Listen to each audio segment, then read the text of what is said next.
Bonsoir à tous. Moi, je suis très heureuse de vous voir de plus en plus nombreux ce soir et de plus en plus nombreuses. Mais il n'y a pas que des dames, hein, c'est très très bien. Je voudrais vous dire que d'abord, vous êtes ici dans une maison formidable parce qu'à la Cité du Vin, il y a plus de femmes que d'hommes. Et dans le comité de direction, il y a plus de femmes que d'hommes. Donc, ça n'est pas, c'est vraiment la mise... La réalité du terrain. Et je crois qu'aujourd'hui, d'ailleurs, ça va être une bonne introduction pour vous dire que je crois qu'aujourd'hui, ce que l'on a entendu aujourd'hui, c'est formidable, c'est un très beau film, j'étais ravie, etc. Mais je crois que ça n'est plus vraiment un sujet. Pourquoi ? D'abord parce que de tout temps à jamais, il y a toujours eu des femmes dans le vignoble. Moi, mon arrière-grand-tante, qui avait épousé un vigneron d'une petite propriété dans le Médoc, a perdu son mari durant la Première Guerre mondiale, et donc elle a pris la direction de la propriété. Sa fille a épousé un vigneron qui a repris bien sûr la propriété et qui est mort à la Deuxième Guerre mondiale. Et donc la fille a repris la propriété. Donc ça a toujours existé, de tout temps à jamais, il y a eu des femmes dans le vignoble, bien sûr le plus souvent dans les métiers difficiles ou simplement à la maison. Mais en tout cas, il y a toujours eu, à des époques de l'histoire, des femmes qui ont managé des vignobles. Certainement beaucoup moins pendant une période. En tout cas, aujourd'hui, je crois que c'est un sujet qui est, bon, c'est encore un sujet, mais c'est un sujet qui est en train vraiment d'évoluer de façon significative. Ne serait-ce que parce que dans l'école, dans une école, dans les études d'œnologie, vous avez plus de femmes que d'hommes. Donc aujourd'hui, vous allez avoir plus de responsables techniques dans les vignobles que des hommes. Il y a 20 ans, je me souviens, on a eu une des premières femmes qui a dirigé un vignoble dans un cru assez important. Évidemment, à l'époque, c'était un peu compliqué. Elle s'en est très, très bien sortie. Aujourd'hui, c'est quelque chose de très courant, de très, très courant. Donc voilà, je crois qu'on peut être optimiste et les choses se font de façon simple.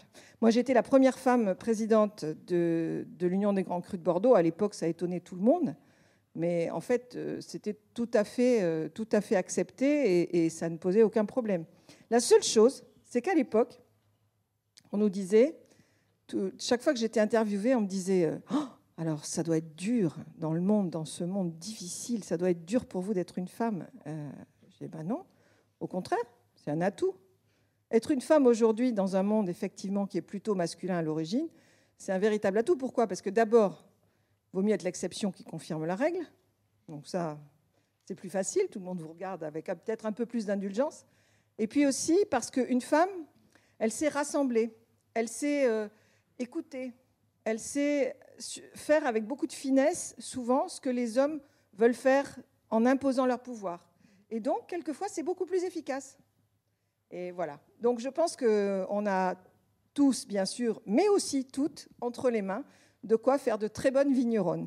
Et je crois que les 4 grandes dames qui vont venir ce soir discuter devant vous vont pouvoir vous prouver qu'effectivement, on peut faire de très belles choses.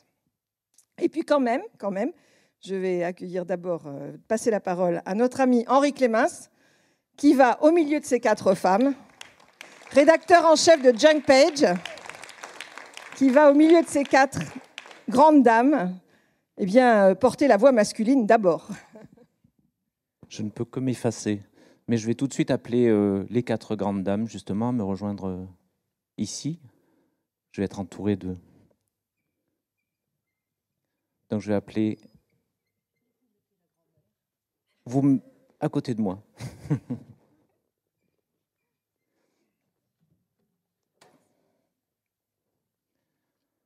Donc, je vais les laisser se présenter, mais bon, rapidement déjà expliquer que à ma droite, j'ai donc Jocelyne Perrard, qui va se présenter après, fondatrice de la chaire UNESCO, c'est ça ?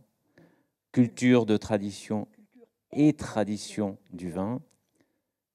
À sa droite, Vitalie Tétinger, directrice de la communication et du marketing. Vitalie, ne m'interrompez pas. À ma gauche, donc Virginie Routis, caviste et sommelière de l'Élysée. C'est comme ça qu'on dit ? Oui. Et puis après, Caroline Messmaker, directrice de Wine Service. Voilà. Donc je vais déjà commencer par vous demander de vous présenter et de raconter un peu la singularité de vos parcours. Peut-être pas en venir tout de suite. Je trouve que le film plante malgré tout le décor, questionne de façon relativement subtile finalement les problèmes rencontrés, les difficultés quand il y en a eu, et certaines choses peut-être que vous avez vous-même connues ou rencontrées. Donc je vais vous donner la parole tout de suite. Laissez-vous présenter, puis par quel...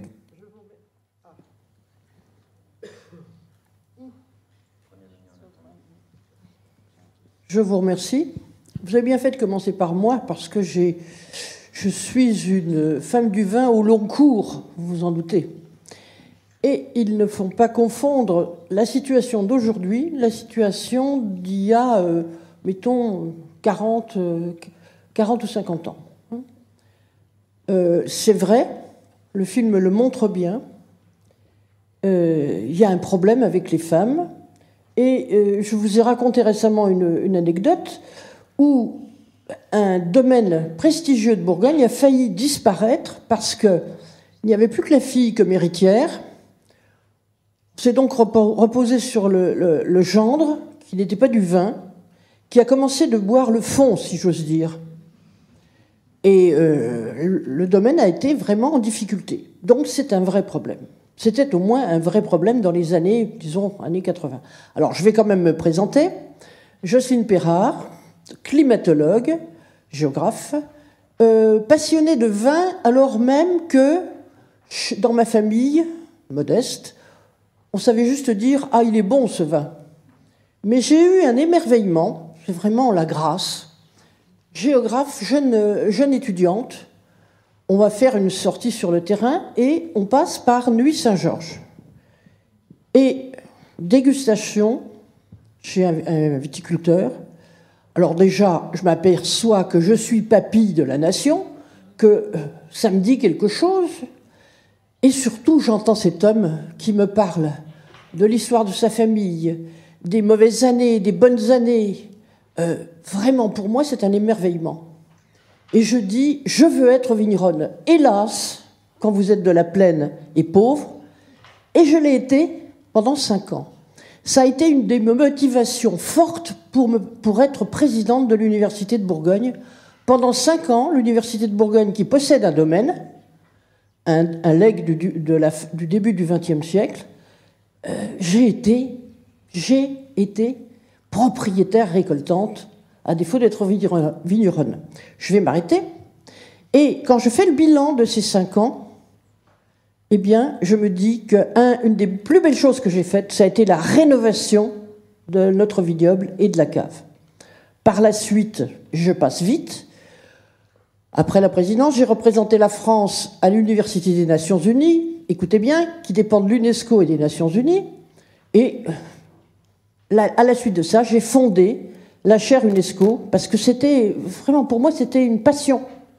La chaire UNESCO Culture et Tradition du Vin, ça m'a aidé d'être passé par l'Université des Nations Unies, parce que dans ces cas-là, c'est un gros dossier difficile, et je la dirige toujours, malgré mon grand âge, et elle demeure la seule chaire UNESCO au monde, la gloire des vignobles français, même si nous nous intéressons à tous les vignobles du monde.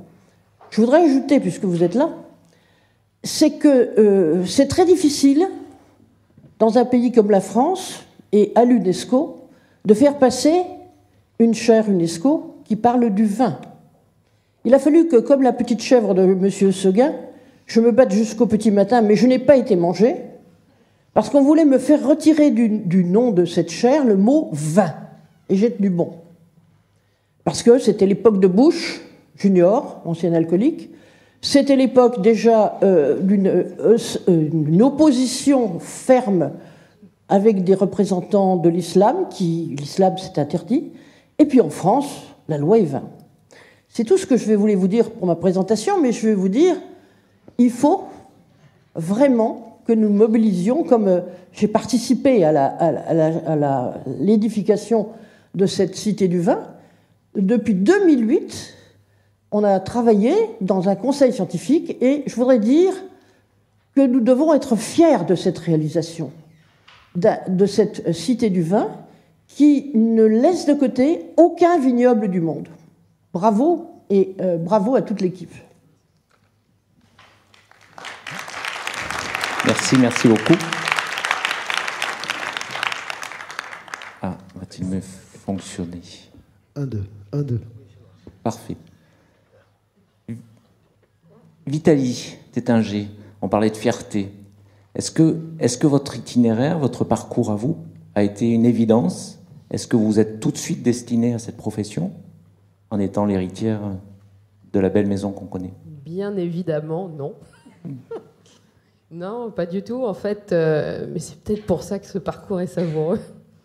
Moi, je voulais... déjà, j'ai vécu dans cette famille qui avait un groupe.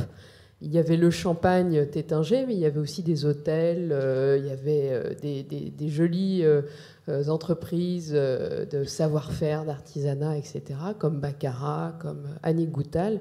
Et en fait, ça m'était assez étranger parce qu'on ne nous avait pas mis dedans dès le départ. C'était vraiment ce qui était dans les mains des aînés, une génération ou 2 générations au-dessus. Et moi, tout naturellement, je m'étais dirigée vers quelque chose qui me plaisait, et qui me plaît toujours d'ailleurs. Je voulais être peintre, ce qui représentait une autre partie de l'identité de la famille, parce qu'il y avait aussi beaucoup d'artistes. Et peut-être parce que j'étais particulièrement paresseuse en classe, ça me semblait être un chemin un peu plus simple. Et ce qui n'est pas vrai.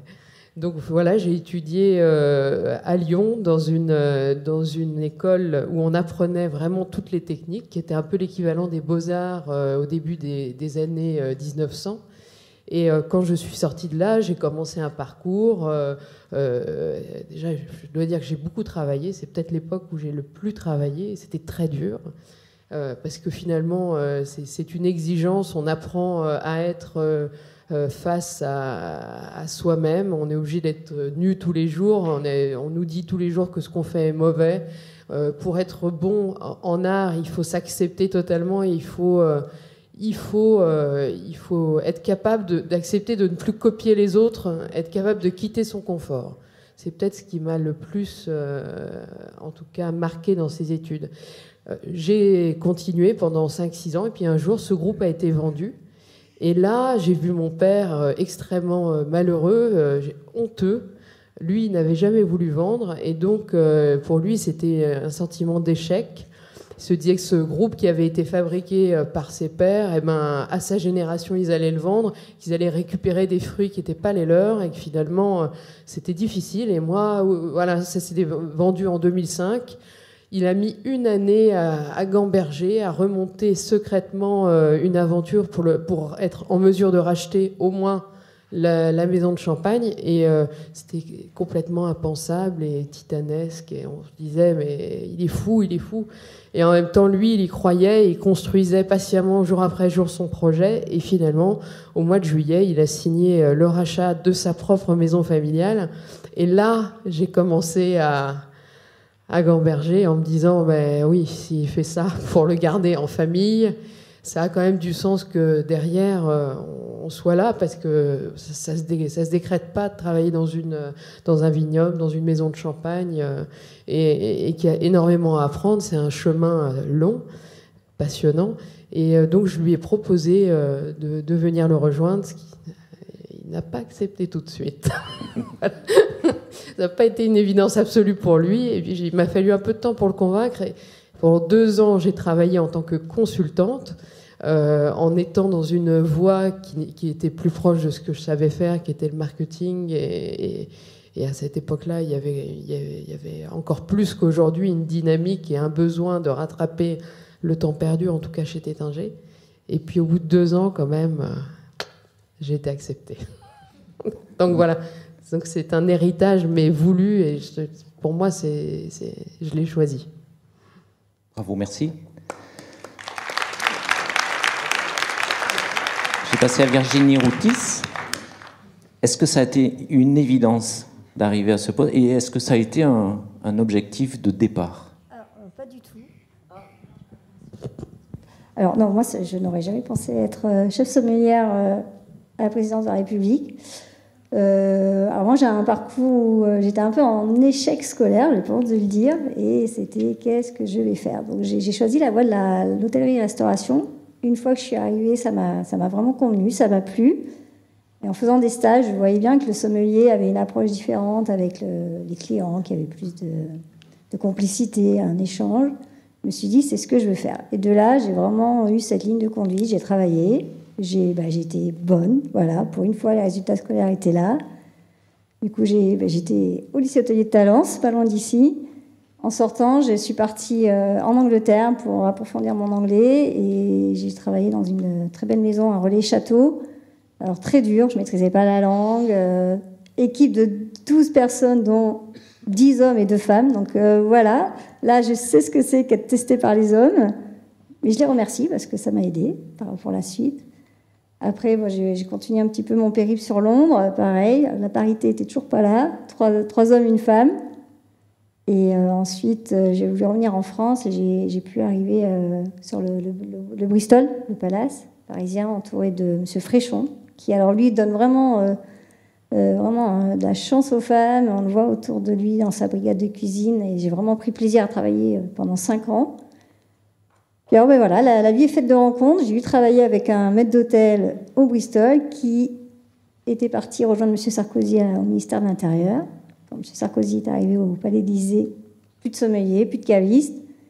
Il a dit, il faut que je trouve quelqu'un. Et il a mis un point d'honneur à ce que ce soit une femme. Voilà, il voulait que ce soit une femme et il était fier d'avoir embauché la première femme caviste sommelière du Palais d'Élysée. J'aurais jamais pensé que j'y serais un jour. Non, là, c'était pas du tout une évidence, non. Vous y êtes depuis combien de temps ? Ça fera 12 ans en septembre. Donc 3 mandats. 3 mandats, 3 présidents. Voilà, il faut s'adapter. Merci.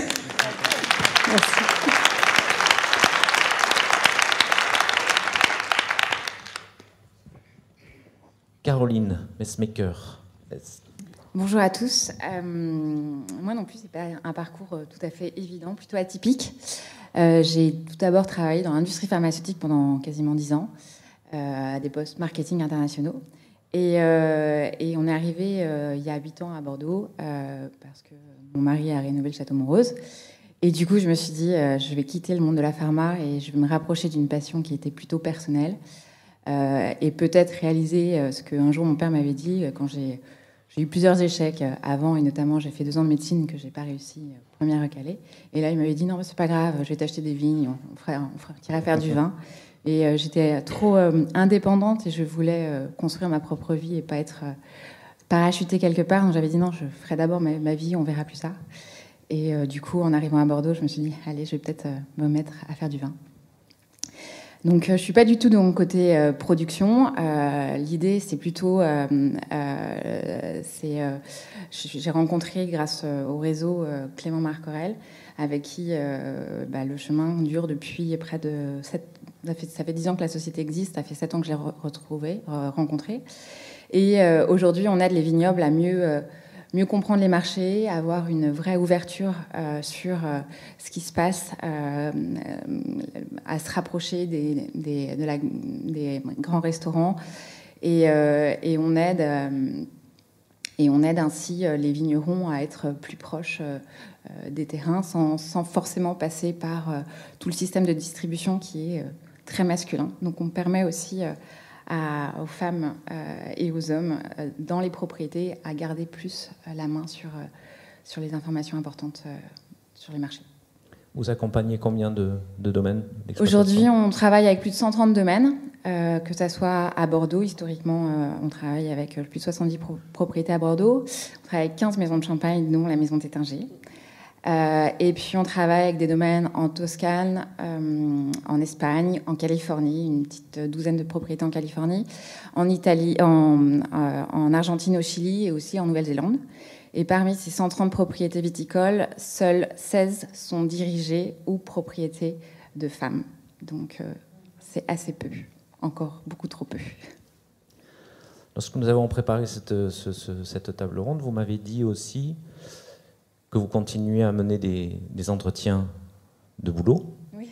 Voilà, et que vous étiez frappé, en tous les cas, que vous receviez énormément dans le domaine qui vous concerne, vous plus particulièrement, donc marketing, com, que vous receviez essentiellement ou en majorité des femmes. Vous confirmez ? Tout à fait. Alors, c'est vrai que c'est la rencontre avec un courtier, Laurent Elichon-Desbordes, qui m'a fait rencontrer Clément Marcorel. Donc, à Bordeaux notamment, les entretiens réseau sont très importants. Et je prône à tous ceux qui cherchent du travail dans le monde du vin, ou même à s'ouvrir à rencontrer toutes les personnes qui peuvent pour mieux comprendre les missions et les fonctions.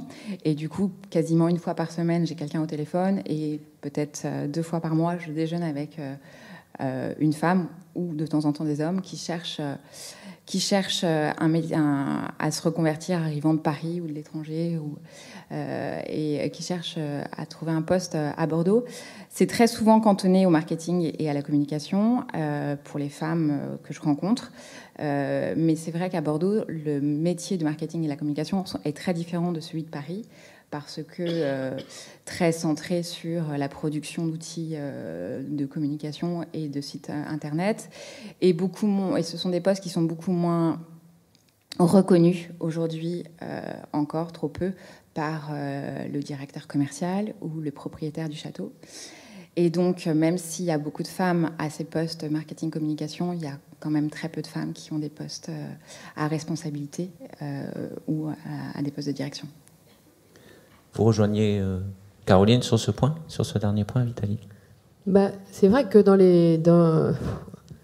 alors, j'ai pas une connaissance aussi large, je suis pas un poste d'observation, mais pour parler de l'expérience que j'ai pu vivre dans ma famille, moi j'ai un père qui est très ouvert, qui est pas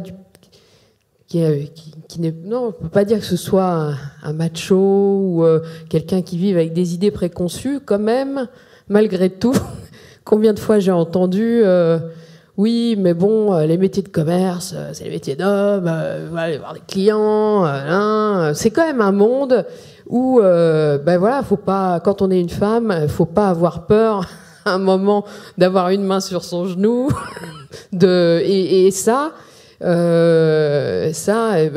toutes les femmes ne sont pas capables de l'entendre ou de le vivre de façon totalement naturelle, en étant capables de remettre les choses totalement à leur place. C'est un métier aussi d'autorité. D'ailleurs, on l'a vu dans ce reportage, elles n'expriment pas l'autorité, mais elles ont quand même une sacrée autorité. Il y a une espèce de...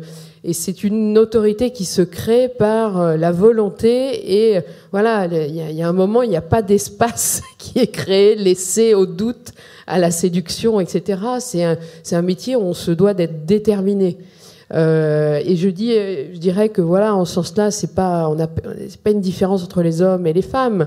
Mais c'est vrai que comme les femmes, on s'attend plus à ce qu'elles soient là où on les attend, comme c'est un métier d'homme.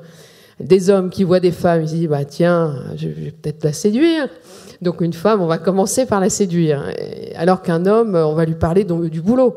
Voilà, donc c'est aussi peut-être la différence qui se fait. Et dans notre métier, voilà, c'est ce que m'expliquait mon père. Il me disait, quand tu vas, je préfère que, écoute, je sais pas si tu veux aller là, je vais t'envoyer dans tel pays qui est plus gentleman. Donc il m'envoyait au Japon. Et puis finalement, en fait, je vais vous dire, les choses se font très naturellement et ça se passe très bien. Mais c'est vrai qu'il y a cette perception qu'ont les hommes des métiers commerciaux, etc. Et donc, ils mettent plus facilement des hommes. Et aussi pour une chose, et il faut pas avoir peur de se le dire, les femmes font des enfants. C'est comme ça. Et les enfants, elles les portent déjà pendant 9 mois. Et puis après, quand même, si elles peuvent et si elles ont la chance, elles ont envie de les élever. C'est quand même la beauté de la vie. Et puis c'est l'essence même de nos métiers, parce qu'on est dans des métiers de transmission. Donc voilà, ça reste encore ces deux choses qui sont totalement propres à nous et qu'on ne voudrait et ne pourrait en aucun cas changer, qui sont toujours un tout petit peu finalement la naissance de tout le regard que peuvent avoir les hommes sur les femmes dans ce travail. En tout cas, voilà, moi c'est ce que j'ai vécu. Mais ça se dépasse.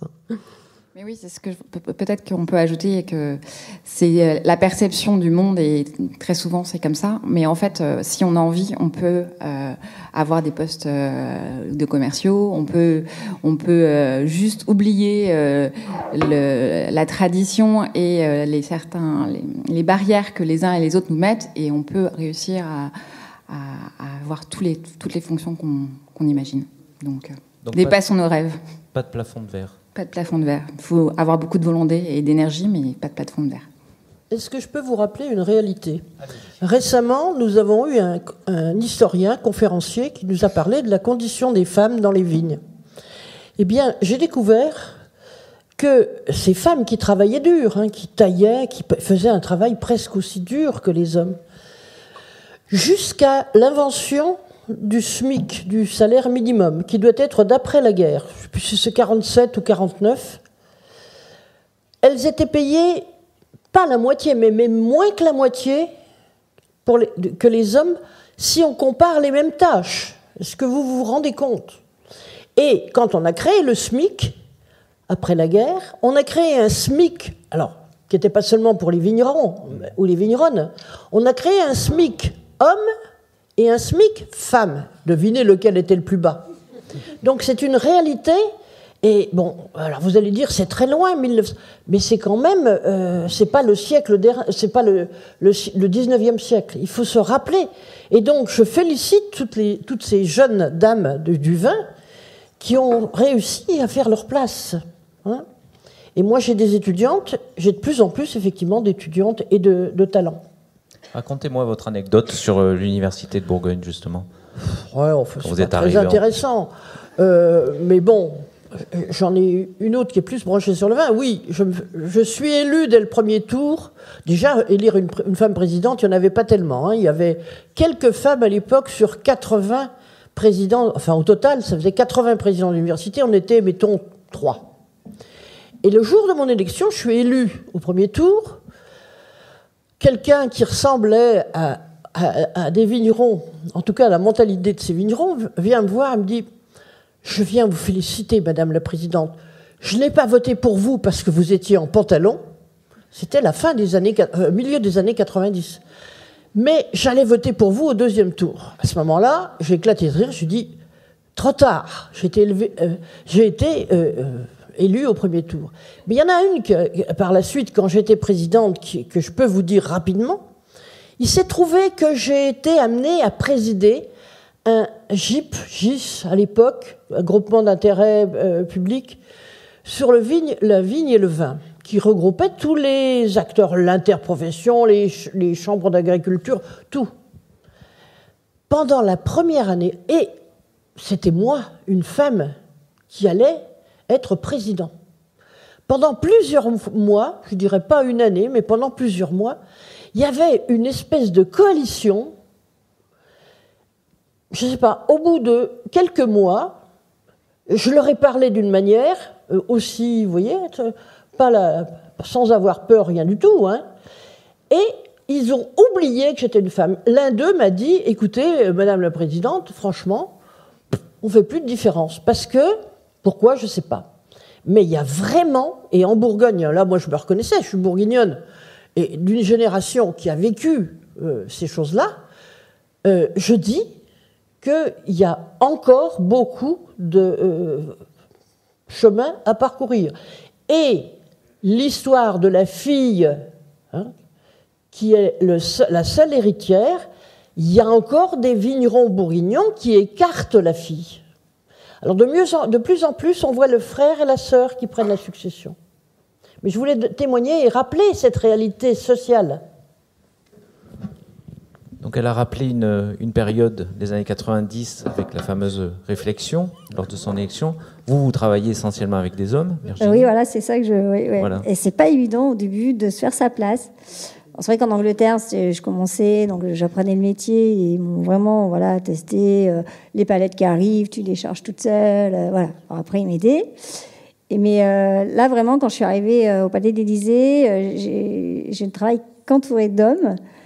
Et donc, quand on a des grosses manifestations, on a des maîtres d'hôtel extérieurs qui interviennent et qui venaient, eux, déjà depuis 20 ans, 30 ans. Et quand je suis arrivée, le premier dîner que j'ai effectué avec eux, c'est vrai que ça a été assez compliqué, parce que leur donner des ordres, alors déjà plus jeune que certains, une femme. Donc c'est vrai que le premier dîner a été assez compliqué. Il n'y avait pas d'écoute, il n'y avait rien. Je me suis dit, bon, ça ne va pas aller. Alors, du coup, à un moment donné, je me suis affirmée vraiment. J'ai dit, tant pis, et de toute façon, je suis là pour faire un travail. Et de là, c'est pareil, ce qu'elle expliquait, je sais pas, il y a un moment donné, ils n'ont plus fait de différence. Ils ont vu que je pouvais faire le travail aussi bien, peut-être voire mieux, on peut le dire. Et de là, il y a eu un respect qui s'est instauré. Et maintenant, il y a des gens avec qui il y a vraiment des grandes affinités, hein, et un respect mutuel. C'est pas évident. C'est vrai qu'au début, c'est pas évident. Et vous, Caroline ? Moi, c'est en arrivant à Bordeaux, quand j'ai commencé à prendre le poste, j'étais en auto-entrepreneur au tout début chez Wine Services. On m'a dit, mais t'es une femme, t'es pas bordelaise, et tu veux développer un produit qui révolutionne la manière de penser à Bordeaux, jamais tu vas y arriver. J'ai pris mon téléphone, j'ai pris mon courage à deux mains, j'ai rencontré tous les gens qu'il fallait pour pouvoir mettre en place et développer commercialement Wine Services. Et aujourd'hui, plus de 70 des plus grands domaines de Bordeaux font confiance. Et je ne suis pas une femme pour eux, je suis une des têtes de Wine Services. Donc oui. Je voulais aborder aussi une question qui est soulevée dans le film. Enfin, justement, il n'y a pas une vraie réponse qui est apportée à ça. Alors je pense que vous allez pouvoir y répondre peut-être un peu. On parle de la féminité du produit qui sortirait. Alors est-ce que c'est tarte à la crème ou est-ce que... Qu'est-ce que vous en pensez? Non, moi je suis d'accord. Je trouve qu'il y a une féminité qui ressort dans le vin. J'entends Jocelyne qui souffle à côté de moi. Si, il y a vraiment une... Je lui passe le micro parce qu'elle peste. Non mais attendez. Si, moi je suis en accord. Moi je revendique qu'il y a une féminité, les vins sont différents. Mais il y a des très bons bourguignons aussi, des hommes qui font des belles choses aussi avec qui je travaille. Hein. Vous voulez rajouter quelque chose? La tarte à la crème, c'était, non? Non, mais par contre, quand même, c'est quand même génial aussi de pas gommer les différences entre les hommes et les femmes. On va pas, on est vachement content aussi d'être des femmes et moi je trouve qu'on on n'est pas. En fait, l'idée c'est de pas se poser la question de son sexe tous les jours quand on va au travail et d'aller et de faire ce qu'on a envie de faire et de le faire avec ses tripes, sa tête, etc.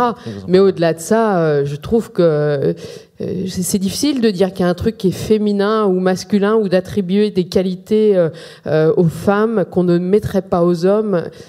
Quelque part, c'est une drôle de question et encore plus aujourd'hui parce qu'on voit que la différence entre les hommes et les femmes, elle est parfois encore plus, elle est moindre.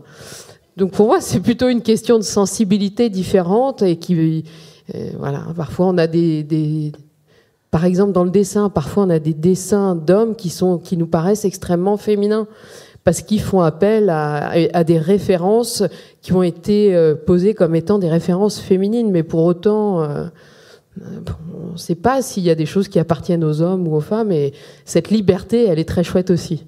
Et voilà. Vous vouliez rajouter quelque chose, Jocelyne? Je voulais rajouter simplement à propos de la féminité du vin. Un de nos historiens, alors il ne s'agit pas de vin fait par des femmes ou par des hommes, mais au travers de l'histoire. Un de nos historiens de la chaire, un de nos chercheurs, a fait donc une étude pour retrouver si c'est quelque chose qui existait avant. En fait, c'est un marronnier, comme on dit. Hein. L'histoire d'un vin féminin ou d'un vin masculin, c'est ce qu'on appelle un marronnier qui revient tout le temps.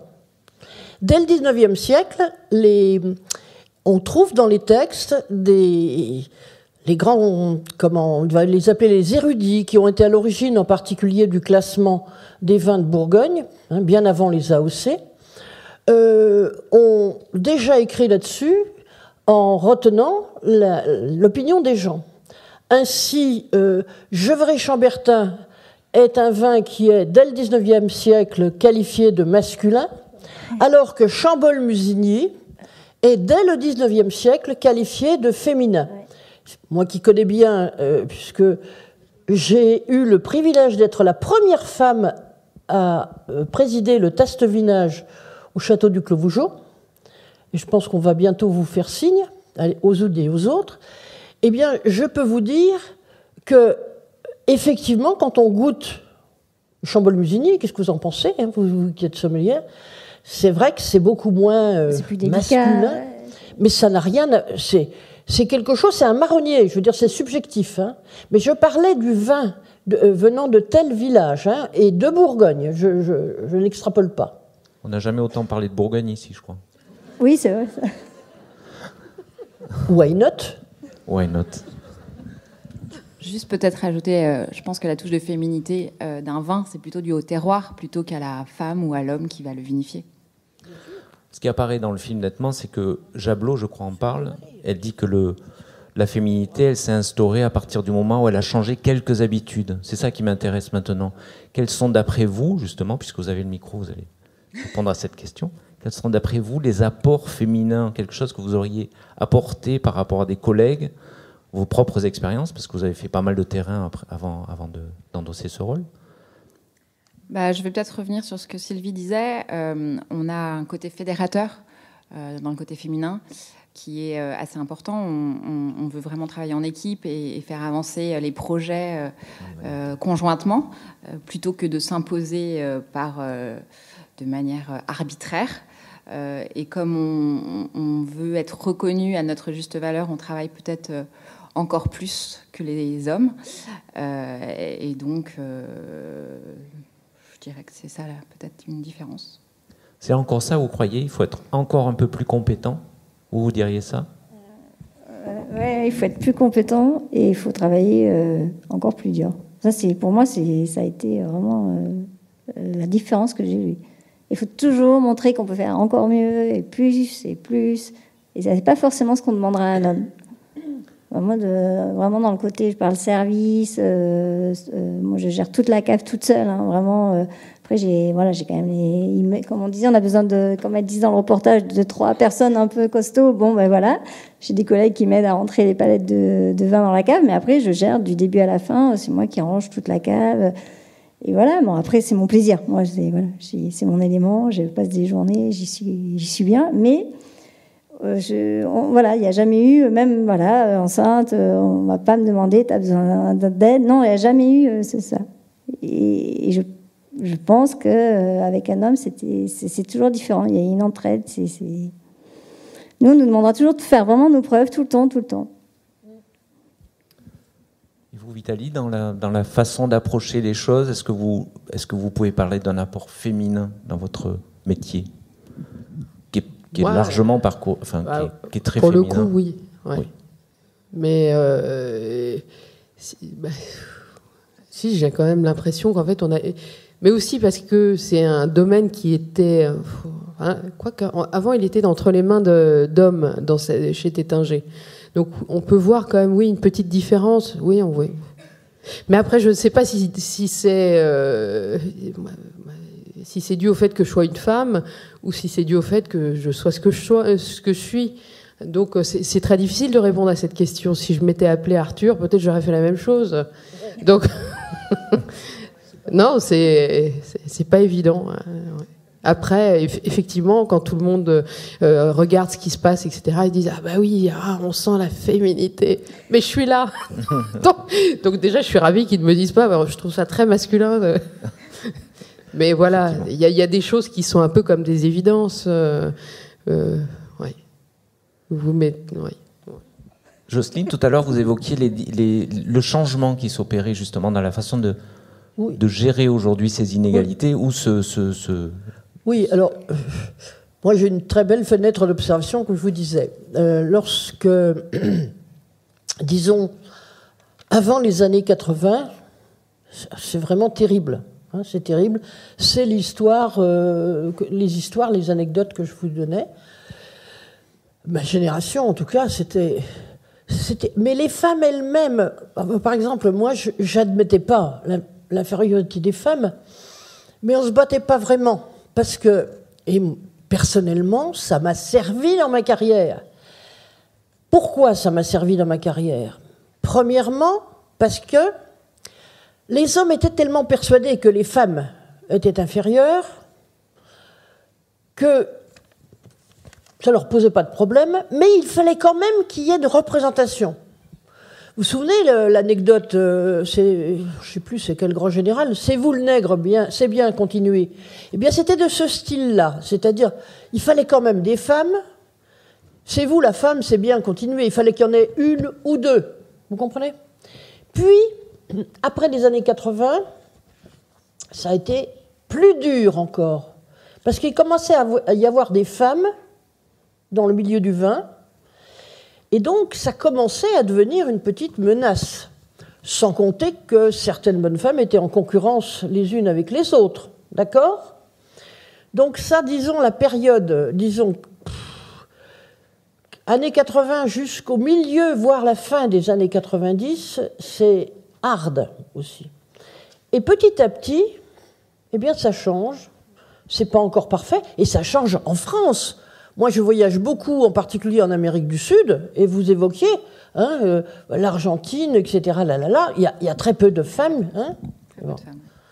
Mais j'ai de l'espoir, parce que je vois les étudiantes de plus en plus nombreuses, je vois des étrangères, par exemple, on a des diplômes d'université qui accueillent des gens venant des domaines, mais venant de partout.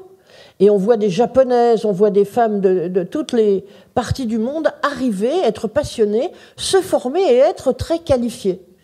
Donc là encore, c'est un grand, grand, grand espoir. Quelque chose à rajouter sur cette peut-être vision que des choses? certaines... Moi, il y a beaucoup de gens qui m'inspirent dans le monde du vin, mais je pense que les femmes influentes sont celles qui m'inspirent le plus. Italie.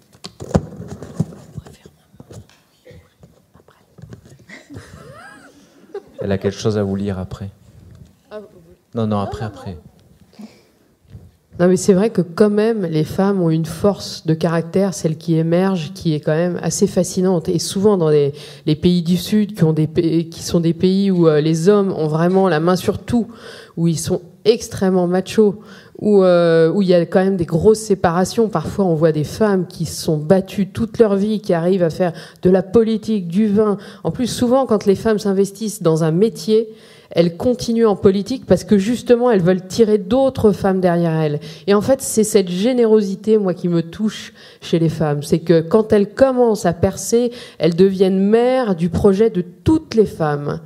Et il y a une solidarité qui est quand même fantastique.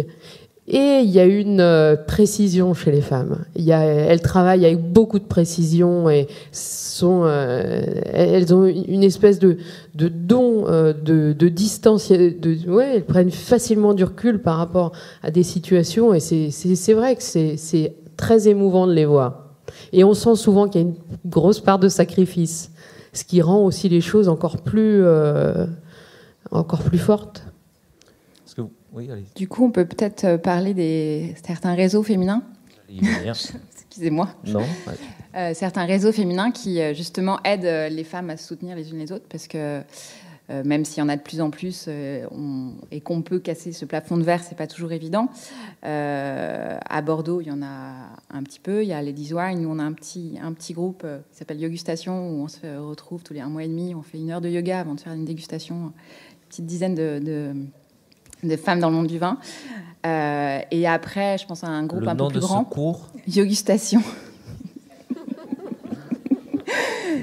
Et je pense à un groupe un peu plus sérieux, entre guillemets, en termes de nombre d'adhérents et d'ambition. C'est Women Do Wine, justement pour qu'on essaye de promouvoir la visibilité des femmes dans le monde du vin.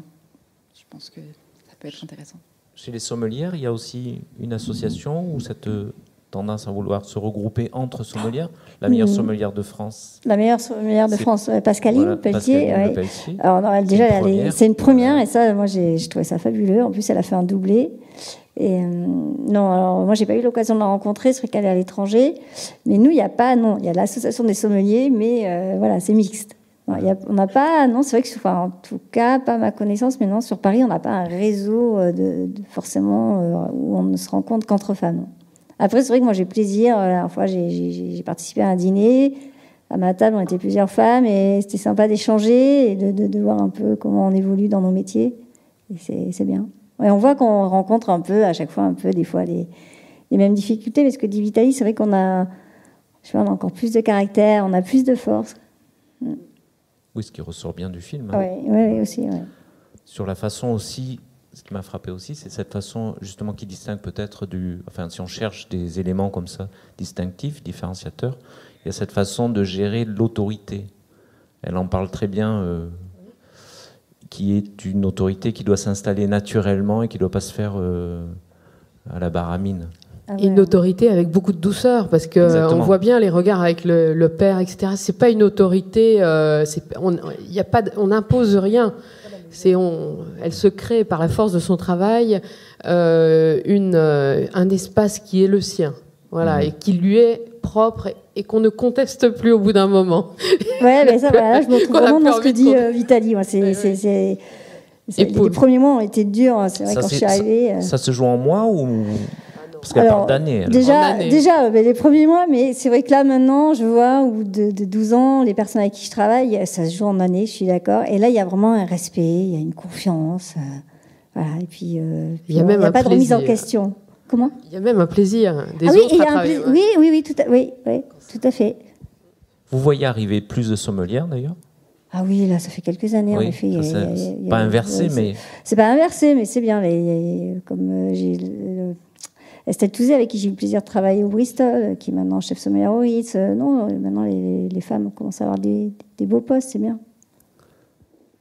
C'est ce que racontait Sylvie tout à l'heure, Sylvie Caz, qui disait ça. Effectivement, il y a 10 ans, les formations en œnologie, c'était une femme, une étudiante pour 25 étudiants.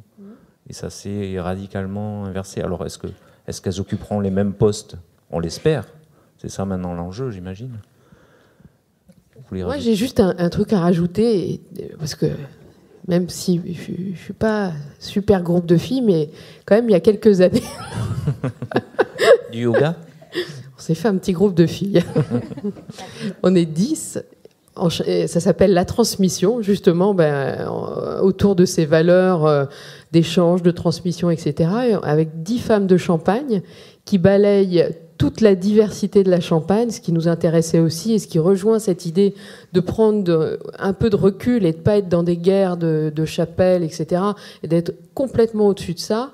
Femmes de tout métier, mais métiers de direction dans le monde du champagne, on s'est regroupés et ça nous permet de faire des choses qui sont vachement intéressantes et qu'on ne pourrait pas faire dans d'autres contextes. Et dans ce sens-là, parfois, ça a quand même une utilité. Et on a un plaisir. Il y a beaucoup de... Comme parfois, on peut être perçu comme étant un petit peu des durs à cuire. Entre nous, au moins, ce qui est drôle, c'est qu'on ne peut pas... exercer le même... on ne peut pas se la faire. Donc, il y a vraiment une relation qui est très, très agréable et je trouve que c'est une vraie richesse. Ça nous permet d'échanger et de raconter une histoire qui est différente. Et vous, Jocelyne ? Attends, on a encore le temps, on a combien de... Oui. Après. Oui, après. Vous, une envie comme ça de créer une association que de femmes ou non, d'être à l'initiative. Non, mais ce que je voudrais dire, c'est que je vais régulièrement au Brésil. J'ai fait ma 18e mission au Brésil au mois de décembre. Et la dernière fois que j'étais passée dans cette région qui s'appelle la Campanha Gaúcha, qui est au sud du Brésil, avec des vignobles qui se développent, où il y avait bien des femmes, mais dernier plan. Et quand je suis venue cette année, j'ai vu qu'elles avaient pris la tête de l'interprofession des vins de la Campanha Gaúcha. Et oui, j'ai bien dit Campanha Gaúcha, c'est au sud, c'est vers l'Uruguay. Et surtout, elles avaient créé une association de femmes propriétaires de vignobles. Dans un pays comme le Brésil, alors je sais bien, c'était en décembre, Bolsonaro n'était pas encore officiellement au pouvoir, mais quand même, ça ne changera pas. Je veux dire c'est un milieu machiste, et c'est un pays hyper machiste, hein, vous savez que... Et donc, je vois que les choses changent. Et comme on a des liens avec des universités, on était aussi à l'université de Dom Pedrito, ça veut dire rien, mais c'est la Unipampa, c'est une université de formation de la vigne et du vin dans la Pampa de cette région.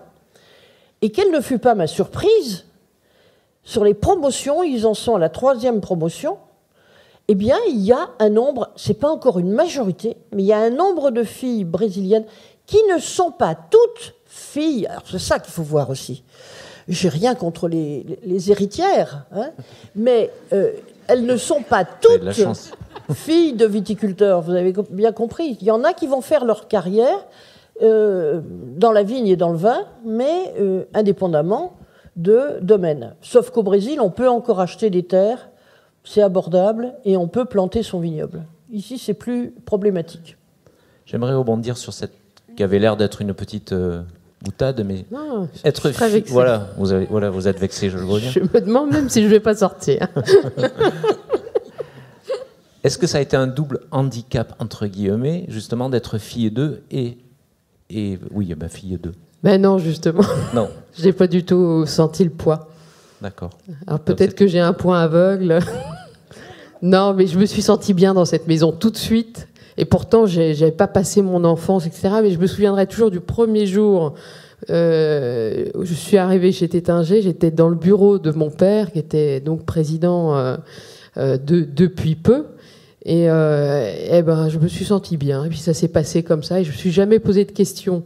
Et peut-être aussi parce que je suis rentrée petit à petit. Et que je l'ai vraiment voulu. Je me suis battue à chaque étape, que c'était tout le temps. C'était difficile pour plein de raisons, mais pas pour ça. Donc, non, et puis j'ai pas l'impression d'avoir hérité, parce que sincèrement, on a tellement travaillé depuis 12 ans et on continue tous les jours à racheter cette maison qu'on aime, que je ne me sens pas... Enfin, je me sens héritière de plein de choses, mais pas finalement de cette maison. Vous n'étiez pas visée, c'était le titre du film, Les héritières. Mais même si j'étais visée, je prends cette balle avec plaisir. Non. En parlant de famille, quel a été le regard, justement? Est-ce qu'il y a eu un regard sur vos professions, sur le fait d'avoir endossé, Caroline, d'avoir repris ce rôle? Est-ce que vous avez senti un soutien, un regard peut-être un peu dubitatif? Non, plutôt un soutien, en tout cas de mon mari, certainement. De mes frères, mon frère et ma sœur aussi, qu'on est tous entrepreneurs un peu dans la famille. Donc c'est plutôt le côté entrepreneur qui les a intéressés, et ils ont tout à fait compris que je veuille quitter les médicaments et passer sur le vin. C'est beaucoup plus facile pour tester le produit. Et tristement, mon père n'est plus de ce monde pour pouvoir voir que je travaille dans le vin. Donc voilà. Et vous, Virginie?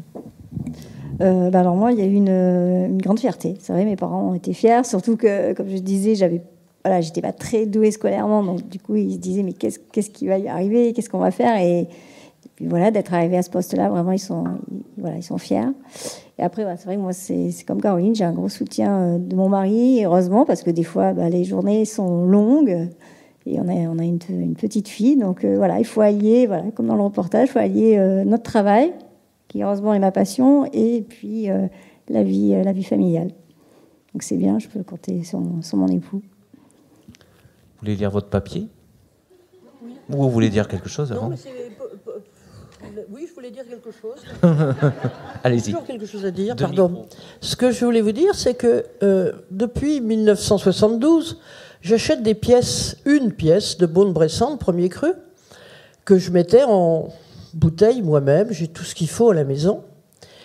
Puis ensuite, mes filles m'ont aidé. Et maintenant, quand on fait la mise en bouteille, il y a la grand-mère, moi, mais c'est surtout pour jeter un œil, mes filles et mes petites filles. Et elles ont très bien compris le rôle du vin. Et je vais en profiter pour...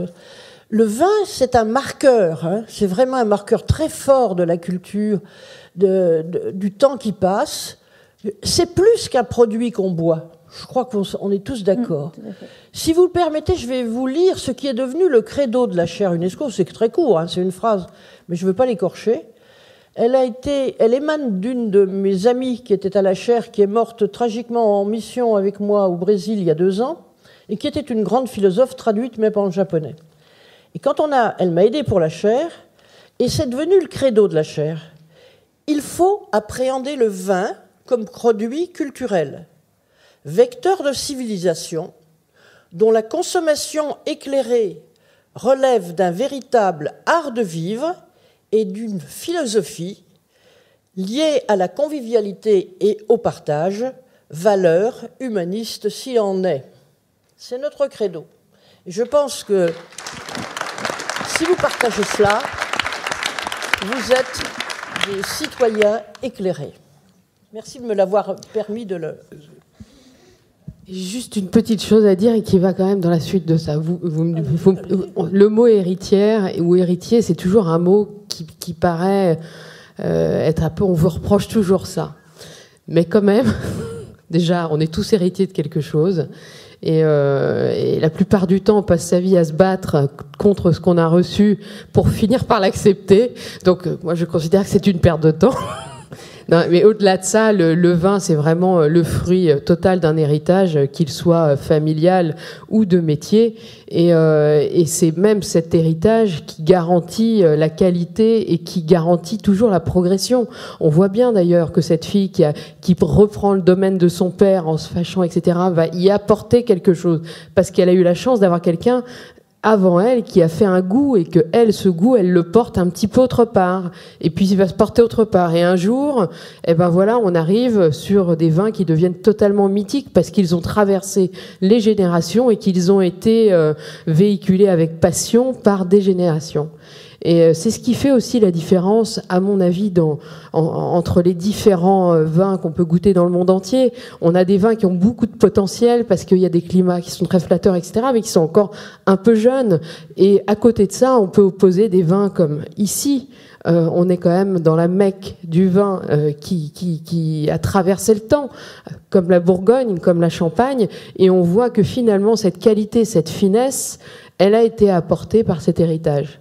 Donc voilà, moi je vous remercie, c'était pas une balle, c'était un cadeau. En parlant d'héritage ou de filiation, peu importe, vous diriez quoi à une jeune fille, votre fille peut-être, si elle venait vous voir et vous voulez travailler dans ce même milieu? C'est un super milieu, il y a plein de choses à faire. Le monde du vin est en train de changer. Il change depuis 20 ans, mais je pense qu'il va beaucoup plus changer dans les 10 prochaines années que dans les 40 dernières années. Donc je lui dirais de y aller avec passion et jamais toujours relever des défis avec beaucoup d'énergie. Et qu'elle y arrivera si elle veut y arriver. Et vous, Virginie? Oui, alors un peu dans le même état d'esprit, voilà, que si elle veut vraiment... Parce que moi, c'est marrant, s'il y a une anecdote, c'est que elle s'imagine que plus tard, elle va prendre ma suite. Ça, c'est marrant. C'est son truc. Mais maman, tu restes jusqu'à ce que je sois en âge, je serai la sommelière du président. Je dis, chérie, tu feras ce que tu aimes, mais si tu veux faire ça, très bien, mais il faudra avoir envie, il faudra travailler, il faudra montrer que tu peux le faire. Elle veut vivre la vie d'une héritière, finalement. Oui, c'est un peu ça, oui, voilà. Ça marche pas trop comme ça, je pense, mais bon, il faudra toujours essayer. Mais oui, non, c'est ça, lui dire déjà voilà, qu'il faut qu'elle aime ce qu'elle fasse et qu'elle ait de l'envie, et puis l'énergie, le caractère, tout ce qu'il faut pour y arriver. Et vous lui diriez quoi? Moi, je lui dirais d'être bien dans ses baskets, droit dans ses bottes et de ne pas avoir peur. Voilà. Et d'y aller avec envie. Et je crois qu'il faut d'aller chercher son plaisir dans la vie. Voilà, moi, je pense qu'il faut... c'est même pas une question de théorie, de machin, etc. Je dirais, sois connecté à toi-même. Et alors, quand on fait du vin, sois vraiment connecté au sol parce que c'est ce qui nous guide tous les jours. Voilà. Droit dans ses bottes, comme moi. Voilà. Je lui donnerai les miennes. C'est une phrase à propos à Bordeaux. Et vous, si vous aviez un conseil à donner aux nouvelles générations féminines? Il faut féminine. Ici, on parle au féminin, mais c'est vrai aussi pour les garçons. Mais c'est plus facile, c'est vrai, avec les filles. Elles saisissent mieux le message. Je suis désolée. C'est le plus souvent parce que y a une pudeur. Est-ce que vous comprenez? Chez les hommes, il y a une espèce de pudeur. Les hommes ne disent pas. Hein, c'est des taiseux très souvent. Et de la même façon qu'ils sont taiseux, ils reçoivent moins bien ou ils acceptent moins bien les messages. Être soi, être motivé, ne pas regarder au travail. Parce que même maintenant, dans n'importe quel métier, au-delà du vin même, il faut que les femmes donnent plus encore. Ne pas dissocier son travail d'une façon ou d'une autre de l'histoire, de la culture, des hommes, de la société. Je ne sais pas si je me fais comprendre, mais je suis désolée, puis encore une anecdote. Récemment, ça se passe dans le Jura. On a un symposium et parmi les animateurs, il y a un sommelier. Alors, il parle.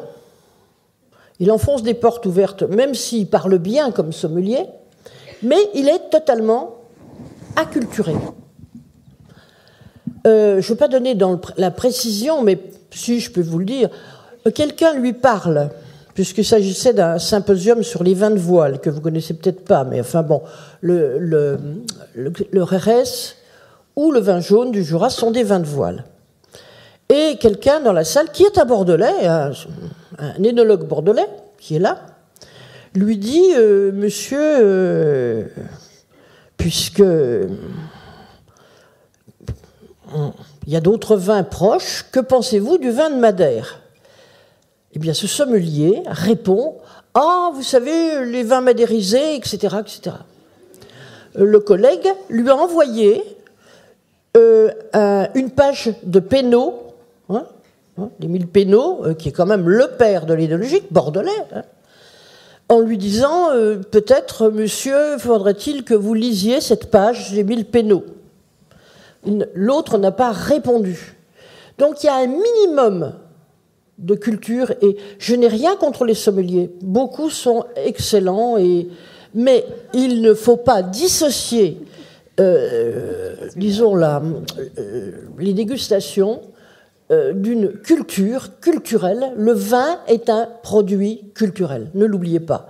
Il doit se nourrir de l'histoire des hommes, de l'histoire des terroirs. Il doit se nourrir de la culture, pas la culture dans les champs, de la richesse culturelle. Et nous sommes, à Bordeaux et en France, bien placés, parce que quelle belle culture du vin nous avons, et nous pouvons en être fiers. Et d'ailleurs, nous sommes consultés, moi je vois la chaire UNESCO maintenant, 60 universités dans le monde, 60 universités dans le monde. Et on fait des colloques maintenant internationaux dans les pays qui nous le demandent. Là, je rentre du Pérou. Le Pérou veut qu'on fasse le même beau colloque qu'on a fait en février 2018 à Mendoza. Et d'autres pays nous demandent. Pourquoi? Parce que nous sommes le pays où il y a d'excellents vins, une belle connaissance, mais aussi la plus riche culture autour du vin, des hommes du vin, des techniques, etc. Nous pouvons être fiers. Merci de me rendre le micro, j'ai eu peur. J'ai eu peur que vous ne me rendiez pas le micro. En parlant de sommeliers acculturés, est-ce que les sommelières sont un tout petit peu moins acculturées? Non, après voilà, il y a des sommeliers, oui, des fois qui... Ah non, je sais bien, vous attaquez personne. Non, c'est voilà, des fois il y a des sommeliers qui en effet pensent tout savoir, mais ne le savent pas. Mais ils vont vous faire des romans, enfoncer des portes ouvertes. J'en ai connu qui vont mettre des fois 20 minutes, une demi-heure à vous conseiller un vin au client, mais le client n'en peut plus parce qu'au final c'est un roman, mais sans être un roman, sans forcément raconter ce qu'il faut au client. Oui, non, mais je comprends tout à fait. Et puis il faut savoir rester humble. Je pense aussi, il faut savoir rester humble. Il y en a toujours à apprendre. Et comme vous dites, le vin, il y a une culture derrière. Il faut vraiment y faire attention. Vous n'y voyez pas d'hostilité? Pas du tout. Non, pas du tout. Ni de généralisation. Non, mais vous voyez, il rebondit. Il veut que je rebondisse, comme les héritières. Et c'est sommelier. C'est à qui le tour après? Est-ce que vous voulez rebondir, justement? Non? Pas de yoga? Ah bah ça y est, dernière balle. Rien à rajouter, on va peut-être passer aux questions-réponses avec le public. Il y a quelqu'un, je pense qu'il y a des personnes qui vont faire passer les micros. Est-ce qu'il y a des questions?